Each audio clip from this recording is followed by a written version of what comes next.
山寨最多的9毫米手槍，衍生型號遍布世界各地。論設計和影響力，它是公認的現代手槍標杆。可荒誕的是，這款封神級的武器在問世後的10幾年裡，竟被自己的祖國拒之門外，連正式名分都沒有。為什麼一把在本土默默無聞的手槍，卻能單槍匹馬闖入西方陣營，讓向來挑剔的美國槍迷為之瘋狂？又是為什麼會被世界各國瘋狂山寨模仿，甚至影響了現代手槍的設計格局？今天我們就來聊聊這把來自捷克斯洛伐克的傳奇手槍 CZ75。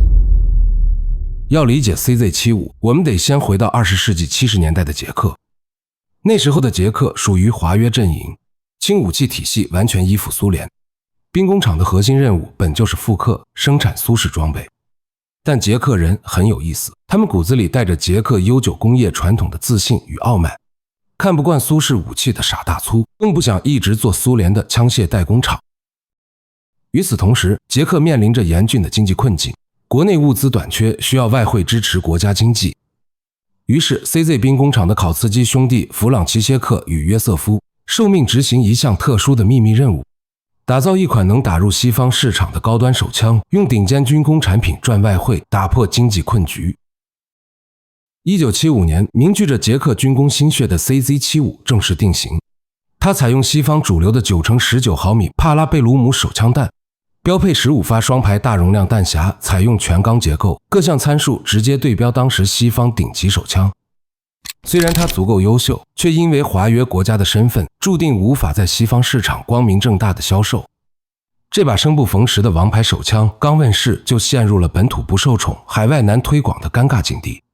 但是誰也沒料到，這種看似絕境的處境，反而讓 CZ75 迎來了意想不到的爆發。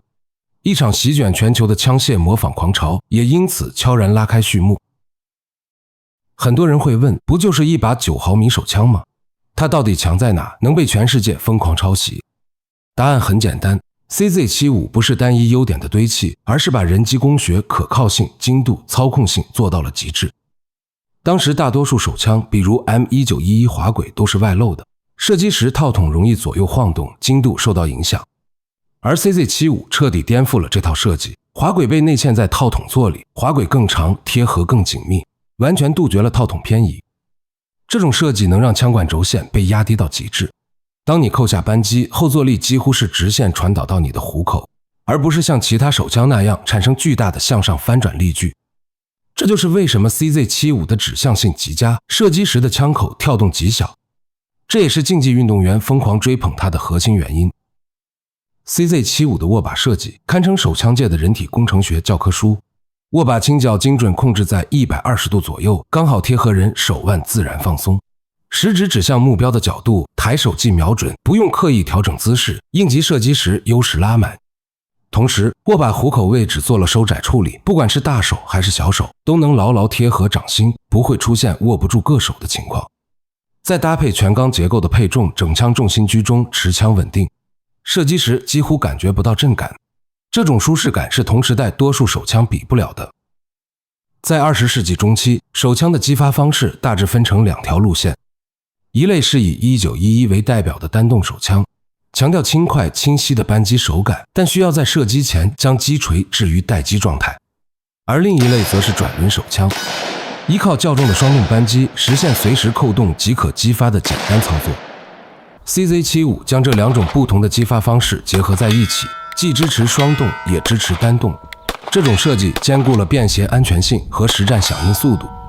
不管是軍警執法、民間自衛還是競技射擊，都能完美適配。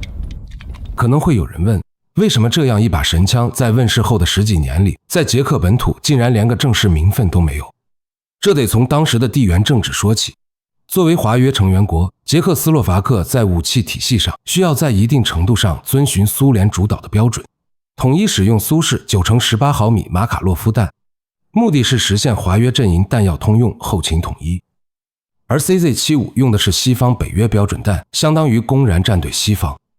在冷戰對峙最激烈的年代，軍方根本不敢列裝這種異類，生怕觸怒蘇聯，引發政治風波。事實上 ，CZ75 從研發之初就不是為捷克斯洛伐克軍隊設計，而是純粹的外貿創匯武器，本土本就沒有列裝計劃。加之冷戰時期東西方信息隔絕 ，CZ75 的外銷全程秘密進行，國內民眾都不知道本國造出了這樣一把世界名槍。直到10幾年後，冷戰局勢緩和 ，CZ75 在西方聲名大噪的消息傳回國內，捷克軍方才後知後覺，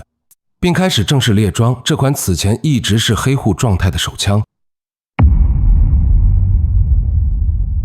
因為沒有西方專利保護 ，CZ75 徹底淪為了無主寶藏。全球廠商蜂擁而上仿製，衍生型號多到數不清。咱們盤點幾個最知名的山寨款，你就知道它的影響力有多恐怖。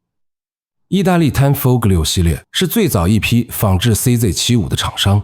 幾乎照搬了核心設計，只做了小改動，迅速佔領歐洲民用和競技市場，至今仍是 CZ75 最經典的仿製品之一。